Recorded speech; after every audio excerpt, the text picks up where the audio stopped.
गोड भजे किंवा बोंडे, जे सहजरित्या आणि अगदी लवकर बनेल असे. तर या रामनवमीला किंवा कुठल्याही सणावाराला सहजरित्या बनेल आणि 12ही महिने कोहळं हे आपल्याला मार्केटमध्ये अव्हेलेबल असते. तर या रामनवमीला तुम्ही नक्की हे बनवून बघा. आणि हे मी कोकोनट फ्लेवरचे बनवलेले आहेत. ते तुम्हाला कसे बनवले ते समोर व्हिडिओत दिसेलच. तर व्हिडिओ पूर्ण बघा, स्किप करून बघू नका, कारण कुठल्या वेळेला कुठलं घातलं आहे ते तुम्हाला कळेलच. तर रेसिपीला सुरुवात करूया. सुरुवात करण्याआधी तुम्ही जर ही रेसिपी फेसबुकवर बघत असाल तर माझ्या पेजला फॉलो करा आणि यूट्यूबवर बघत असाल तर माझ्या चॅनलला सबस्क्राईब करा. त्याचबरोबर लाईक, शेअर आणि कमेंट तर नक्कीच करा. हॅलो फ्रेंड्स, मी लतिका, लतिकाच किचनमध्ये तुमचं स्वागत आहे. इथे मी येलो कलरचं कोहळं घेतलेलं आहे. बघा, असा कलर येतो आणि लाल कोहळं असते ते थोडंसं ऑरेंज कलरचं दिसतं. तर याची मी साल काढून घेणार आणि बियासुद्धा काढून याला कापून घेणार. बघा, अशा प्रकारे मी पीसेस करून घेतलेले आहे आणि याला आता थोडं पाणी घालून कुकरमध्ये शिजायला मांडणार. 4 ते 5 शिट्ट्यापर्यंत हे कोहळं आरामात शिजून जाणार. तर आता यात मी पाणी घालते आहे. बघा,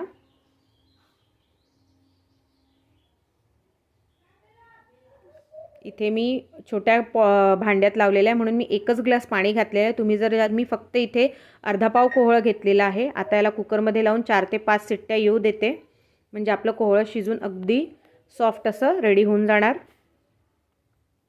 आता याच्या 4-5 शिट्ट्या झालेल्या आहेत. कोहळं शिजलेलं आहे. याला आता मी बाहेर काढून घेते आहे. आता बघा, आता याचं पाणी काढून घेते. या कोहळ्याचं पाणी तुम्ही भाजी शिजवण्यासाठी सुद्धा वापरू शकता. भाजीला चव पण खूप छान येते. तर मी याचं पाणी काढून घेतलेलं आहे आणि मोठ्या कोपरमध्ये मी हे कोहळं टाकून देते, म्हणजे थोडं कोमट झालं की आपल्याला याला मॅश करता येईल. आपण जे पावभाजीचं मॅशर असतं त्याच्याने सुद्धा मॅश करू शकतो. तर आता मी यात बाकीचे पदार्थ घालून घेते. आता इथे अर्धा पाव माझं कोहळं होतं, तर मी इथे 2 वाट्या साखर घालणार. त्याचबरोबर विलायची पूड घालते आहे. तर सगळ्यात पहिले मी विलायची पूड घालते आहे.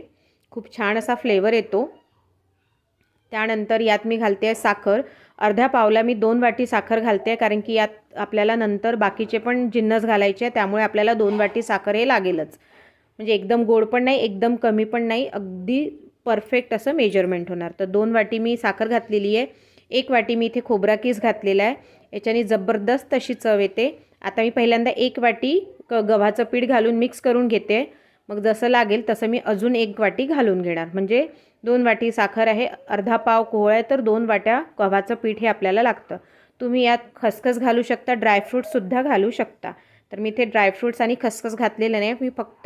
मला फक्त कोकोनट फ्लेवरचे बनवायचे होते म्हणून मी फक्त कोकोनट घातलेलं आहे. आता हे रेडी झालेलं आहे.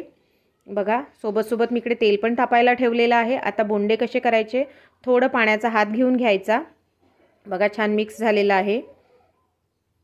एकदा परत मी छान मिक्स करून घेते आहे, म्हणजे जे साखर विरघळली असेल ते अजून व्यवस्थित मिक्स होऊन जाणार. बघा, व्यवस्थित असं मिक्स करून घ्यायचं, छान फेटून घ्यायचं, म्हणजे आपले बोंडे आतून अगदी खुसखुशीत आणि आतून सॉफ्ट होणार. बघा, असं पाण्याचा हात घ्यायचा आणि गोल गोल बोंडे छान टाकून घ्यायचे आहे. हे बोंडे पण टाकायची एक वेगळी पद्धत असते. आपण भज्यासारखे नाही टाकायचे आपल्याला. तर याचे असे गोल गोल टाकायचे असतात, म्हणजे ते गोल शेपचे छान दिसतात.